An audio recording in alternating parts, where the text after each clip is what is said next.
Survei Litbang Kompas di awal bulan Mei menyebut mayoritas responden menilai presiden harus netral di pemilu mendatang.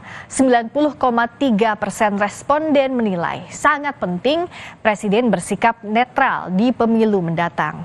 Hanya sebagian kecil responden yang menilai netralitas presiden di pemilu tidak penting. Survei Litbang Kompas juga memperlihatkan 50,5% responden melihat Presiden Joko Widodo sudah bersikap netral. 39,3% menyatakan belum bersikap netral dan 6% responden melihat Presiden Jokowi sangat tidak netral.